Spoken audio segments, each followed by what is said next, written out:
Welcome back to Blacksheep Barbell Podcast. Today is a little different. It's just me here, but I'm going to be looking back at the past 10 episodes that we've had, which is just crazy to me that we already have over 10 episodes now with this out. That means we've been at this for over 20 weeks, which is crazy to me. More specifically, I'm going to be looking back at the 5 guests that we've had. So starting off, we had Brandon Emsley on episode 4, Stephen Mitchell on episode 6, Geet Sippy on episode 8, Tim Bossy on episode 9, and Jacob Satry on the last episode, which was episode 10. I'm just going to play some clips, go through all of them, some of the best clips, some of the best conversations from those episodes. And yeah, let's roll it with Brandon Emsley. What are some of your thoughts on like the change and development when it comes to bodybuilding and fitness in general, as far as like today's aspect compared to back in the golden era days and whatnot? It's tough because there is so much information on the internet now that like people are just confused as shit. They just and I you agree. look at one person says this person, the other person says the exact opposite. One person says, "Oh, don't train like don't do powerlifting or power building for bodybuilding. Do strictly just bodybuilding, like isolation and stuff." So there's people on all of the different spectrums. So like when you're somebody just getting into the fitness space, it's just really confusing to know what to do now. Yeah. So like that's the kind of, I would say, the bad thing about right now, but that's also a positive that there's a lot of information out there. If you find the right people, like I'm so glad I follow the people I do now, because I definitely wouldn't be where I am right now with my bodybuilding if it wasn't for them. So that's definitely a great thing. Like if you do find the right people with the right information, that's huge. Back then, I feel like it was good in terms of like the Arnold era and stuff like that. Like those guys just lifting weights, doing things for fun, like training really hard. Like I do love that aspect too, because like even for myself, like since I kind of look at a lot of the science, sometimes I get into the weeds too much, and I'm like, I just gotta pull it back and just train like how I want to train. Like also use some of this stuff, but like don't get too into the weeds with it, because a lot of times people are always chasing that optimal, and like realistically, nobody knows what's optimal. Like there is research suggesting this is maybe better than that, but there's also research when it comes to like volume, like how many sets per muscle group to do per week. Like they show like some people respond way better to like 20 sets, some people respond better to 10 sets. Yeah. So like You have to play with your own body, right, and see what's gonna work best for you. Because and that's the exciting part of the journey, right? Is just finding what works. You know, we've talked about before, like this is just a never ending journey of so many different things that you can try, right? So many different training styles, different sets, different reps. And it's just like you have constant and endless opportunities to try new things. And, I can see, and obviously like being a newcomer to this realm of things can be super overwhelming with all the information out there. I mean, you watch one video that says this is an ideal movement, and then you find another one that says don't do that. It's like at the end of the day, you're like, well, I just got to go and try something, right? And see what works for me and see what gives me results, And plus, like all those different kind of training styles, it's always good to change over time too to build muscle, because you don't want to do the same thing all the time. You'll just get used to it. So you want to always change it up a little bit to help you progress more. 100%, man. And like the research is constantly changing too. Like what they thought was the best back then, they are now seeing like, oh, other things are better. Like there's some research. I don't know if you guys have seen like the research on like length and partials, but some of the research is suggesting like some movements when you're doing it with just the length and partial portion. So like if you're doing a bicep curl, like the bottom half, that may actually be better than doing like the full range of motion. So like there's a lot of stuff coming out. It's very cool to see, but just not getting too caught up with that and throwing your usual training out the window. Right. Brandon Emsley really gave us a great behind the scenes look at what it's like being an online coach for bodybuilders. All right, now we're going to roll to episode 6, which is Stephen Mitchell. You got to have a lot of integrity and accountability when it comes to this kind of stuff, because you got to have the integrity to sit there and say, hey, I'm going to do this and I'm going to do it the right way. Mm-hmm. But you also have to hold yourself accountable for it, because if you can't hold yourself accountable, that's when you start slipping up and you get yourself to the point where you make mistakes. And even my coaches was talking about how they've made mistakes in the past and it's cost them shows. Mm-hmm. you know and like I said, and even they'll tell you it's a mental thing. Yeah. So if you can get past the mental part of it, then you can do it. Yeah, definitely. So we've had a coach on before, and I think it's interesting. We talked to the coach and his, perspective on the importance of having a good relationship with the client. And I think it would just be good to get your opinion, from a client standpoint on how important is it to have that solid relationship with your coach to really help you get through that prep.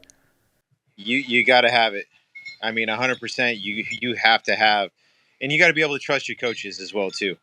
If you sit there and you get a coach that's going to constantly put you down or not help you or anything else like that, it's time to get a different coach, Mm-hmm. especially when you're trying to do this. I mean, yeah, it's an individual thing, but if the coaches are there to kind of help you push you along and make sure you keep yourself there. So, from a client standpoint, coaches mean everything when it comes to prep. What would be like some of your advice for somebody that is seeking a coach? Somebody that's trying to get into the bodybuilding sport or any type of sport and they just kind of don't know where to start, where to seek, a credible coach. What is like some advice you could give for people that are starting out? Mainly look for somebody you can trust. You also look for somebody who's, if you want to do bodybuilding, make sure you get somebody who's a bodybuilder. Mm-hmm. Don't get somebody who's a power lifter or a strongman or anything else like that. Get somebody that, knows what they're doing. Yeah. Because they can relate as to what you're going through, but they also can show you the ups and downs and help you through those ups and downs. Yeah. I think it is super important too, just to make sure you're getting with somebody that, has gone through it themselves. They have that established credibility.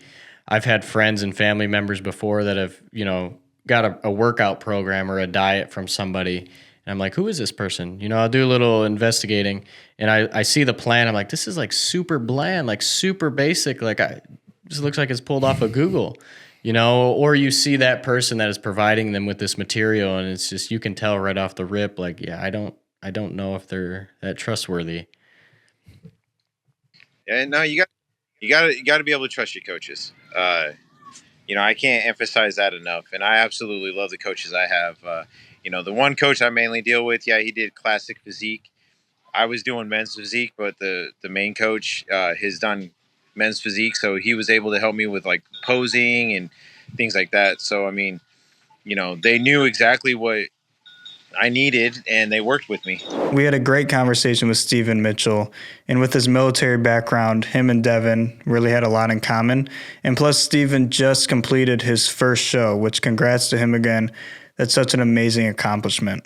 Now we're going to roll to episode 8, which was Geet Sippy.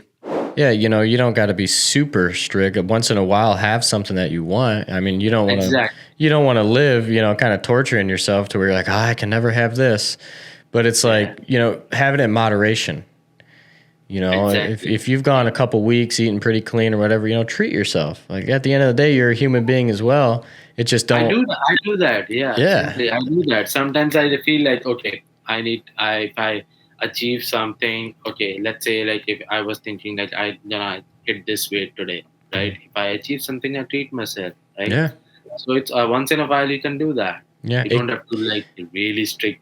Yeah. It keeps things interesting also. And like I remember when I was cutting down, I'd be like, okay, I'm 160. If I get to 155, once I see that weight on the scale, I'm about to treat myself to this. I'm about to have this thing that I want, this sweet that I want. And it keeps it interesting and it keeps you driven to reach that number, reach that goal. And so that's what you got to do. I mean, you're human at the end of the day. There's maybe some people out there that are strict, forever, but it's like, we're not all that person. We got busy lives and sometimes we want to go out and enjoy ourselves, and that's okay. And not every day is the same day. Not every week is the same week. As I said, like I do meal prep, but things can go bad. Right? Yeah. The ideal scenario can change, right? Yeah. Mm-hmm. So there could be a week, there could be like 1 or 2 days, like where things didn't go as planned, as the meal prep didn't go as planned. Yeah. So you have to do something, right? So a quick go to breakfast, a quick lunch would be good. Mhm. And if it's once in a while, so weight keeps on fluctuating, depends upon what you're eating, and it will come back to normal. Yeah. So 1 or 2 days or 3 days. Yeah. And You if you can have your vacation, right? yeah, And it yeah. comes back to normal. And if you do go out to eat, just look for what's the most healthiest option. Geet Sippy was a great guest to have on the show. He is a CrossFitter, which me and Devin are not very familiar with CrossFit. So listening to him, learning from him was a great experience. And listening to his story of how he got into lifting was super inspirational. Let's go to episode 9 with Tim Bossy. When is your show again? When did you say it was? It's in March. Oh, okay. Okay. Yeah, so I have time. Yeah.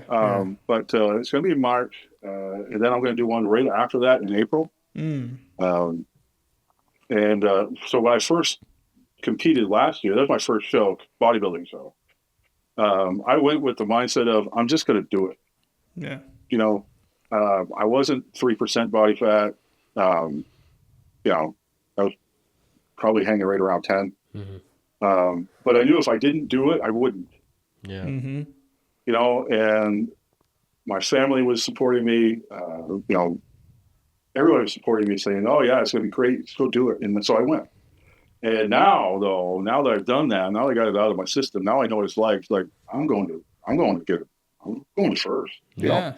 I'm going to win this thing. It's about that mindset, and I know you have that great mindset because I see the stuff that you post on your, those quotes and everything, and I know you have that, that right mindset to get into, and that's what it's really all about. A lot of people fall off of the gym because they doubt themselves or they just don't have enough, motivation or discipline over time. It's really the discipline. It's not really the motivation, but that's why people fall off. So that's why it's so important to have a mindset like how you do, so you can complete the things you want. I tell people all the time, there's a difference between submission and committed. Yeah.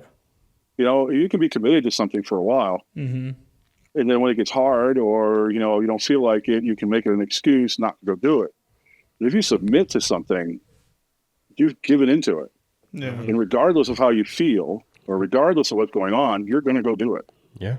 And so that's kind of where my mindset is. I've submitted to this. I'm gonna do it regardless. I could. I was watching a video the other day that said the only time you should never go to the gym is if you have a fever. Yeah. If you're hurting, go. You got your elbows a little sore, go. Your knees a little sore, go. If you have a fever, probably stay home. Yeah. But and that's that's just the way that's the way I approach it. Yeah, absolutely. That's how everyone should approach it. And I think it all starts with that initial factor of getting over the fear.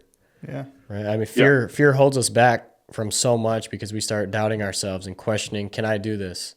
And like you expressed, after you did that one show and you're like, okay, now I understand how it is.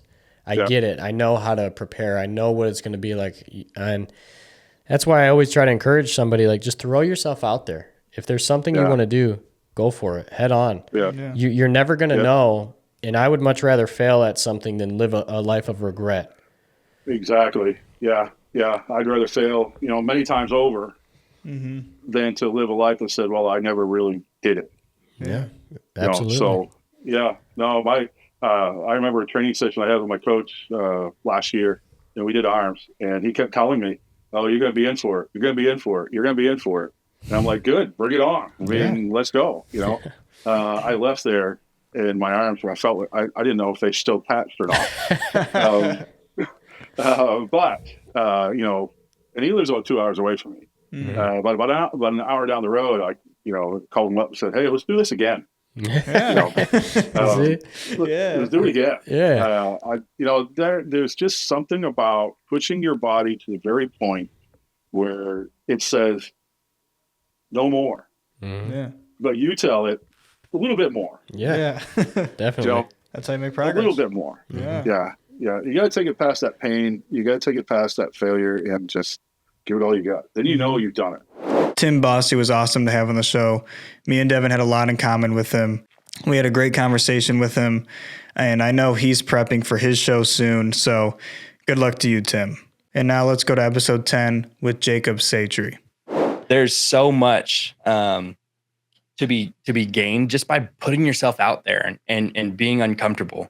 I actually had this talk this morning is So I have a guy at work pretty close with, and he's like, are you ice bathing before, you train every morning? I'm like, not every morning, but yeah, I do it pretty often. And, we're talking back and forth about the effects of it, everything like that. And I go, honestly, I think the biggest effect I get from it is not wanting to do it in the morning, forcing myself to do it. And I've won my first battle of the day. Yep. That's my exactly next battle, what we were talking about. He said exactly that. Yeah. if my next battle of the day is the gym, like I'm set up to go 2 for 2. Like I've already done the first one, let me go right into that second one, full head of steam. Yeah, so. That's exactly the exact same thing like, I was talking about was with the ice baths. Yeah. Is that mental win. That really have to. Yeah. It's that mental win, right? Like just taking on that first challenge of the day, like, it's like, yeah, you get the physical effects, they're there, but it's that, what I'm really looking for is that mental battle. Is like first thing in the morning, it's cold outside, you got some cold water right here. Your body and your mind is like, no. Mm-hmm. You're like, I'm going to do it anyways, no matter how I feel. There's going to be a couple seconds, some procrastination there, but I'm going to make sure I'm getting in this tub, right? And it's one of those things too, like early in the morning, I'm in there just like me and my thoughts in this cold, right? And it's one of those few places where you can really just go into a place and just isolate, like how bad you don't want to be there. Mm-hmm. I do not want to be in this cold water right now, and I know I have X amount of minutes left, but I'm going to do it. And it's like it's not physical, but like you can see the mental battle happening with yourself, and it's like, I just won that. What's next? Yeah. What's next? Exactly. So that's how I've looked at so many things in my life, right? Is like to be willing to put yourself through that battle, because as we all know, there's a lot of people that they're not willing to do that. And it's like something so simple as having a little bit of cold water in front of you and just being able to take on that challenge and put yourself through that little bit of pain for that mental win to set yourself up for the day. I used to tell my clients all the time is like those little mental battles, they add up no matter how big or how, whatever it could be. Someone's mental battle could be, jumping out of an airplane. Mm-hmm. Like, awesome. That is way above my battle capacity. Yeah. But I tell you what, my first one of standing, under a cold shower for the last 60 seconds of my shower, that's a small battle that I win, right? Getting up, the first alarm that goes off, not needing 8 alarms. Like if I can get up on that first alarm, I've won that battle, right? So just little things. Like I used to tell my clients all the time, wake up, drink a glass of water. Something that's beneficial for you. Mm-hmm. Nothing stopping you from doing it, but yourself, right? Yeah. Can you mentally just pour yourself a glass of water and drink it? Yeah. And when you zoom out of that perspective of like what you have going on in your day, it's like, man, I wasn't even disciplined enough to drink a glass of water. Right. Like, let's look at some things here. How can I stack some W's up? Yeah, exactly. I did a little bit of personal training. I have my personal training certification, and for a little bit before the job that I have now, I was at a local gym doing some training. And when I would have clients and, I'm consulting with them about training, when you get somebody that's never worked out before and they're intimidated by it, I'm like, hey, listen, I want you to know that if you're able to go outside and go for a nice little 10-minute walk, that's a start, right? That's you can progress from that. That's a win for you. And so it's like, I try to always tell people, don't be intimidated by, oh, you got to be in the gym immediately and take on this long program or this intense workout. It's like, stack up your W's. Get a little walk in. Let's start from there. Let's build that 10-minute walk into 15 minutes, 20 minutes, 25 minutes, so on and so forth. It's like all those little challenges, they build up to bigger things. That's literally the like foundation of training, right? Is like 1 rep, 2 rep, 3 rep, right? You build your work capacity over and over again. It replicates a lot of things in life. And I think people that have been in, call it the fitness industry, call it whatever you want, they start to realize that because it replicates a lot of things in life, right? Mm-hmm. Can I wake up? Can I go to my job? Can I provide for my family if I have one and chase after what I want to do? Can I get my warm-up in? Can I hit my first set? Can I hit my second set? Can I do that, right? Because guess what? It's going to go make me able to do whatever I want to go do, right? I don't want to be 50 years old and not be able to throw the football around with my kids. Like that's a genuine fear I have. Like that's not like, there's no option for that, right? And so, like you said, just stacking the W's up, however big or small it is for you, Right. And it's so on a personal scale of like, man, public speaking's not my thing, but guess what? Spoke in front of 5 people today. Let's go. You know, Yeah, like definitely. and you go to someone that's like, you know, that does like public speaking for a living, and like, oh, that's easy. Mm-hmm. We got to kind of have the mindset that like, it's easy for you. Someone had a really hard time talking to 2 or 3 people today, and they won that battle. Yeah. Right. And so just it's so individualized, and the best thing you can do is just give yourself more battles to win. Jacob Satry was an amazing guest to have on the show. He works for Serenix and Squattober, which me and Devin follow religiously. So it was just a dream come true to talk to him and to see that behind the scenes of Squattober and December and what goes on over there at Serenix. All right, guys, thank you. I hope you enjoyed this episode. I know it was a little bit different, but I just wanted to recap on the past 10 episodes that we've had. And no, this isn't an excuse for me to not do our traditional ending.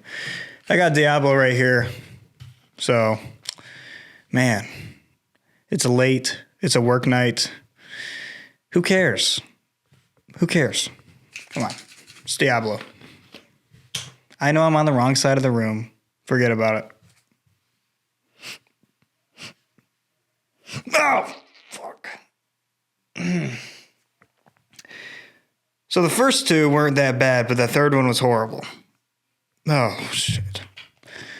All right. Well, thank you guys for watching, and I'll see you back on episode 12.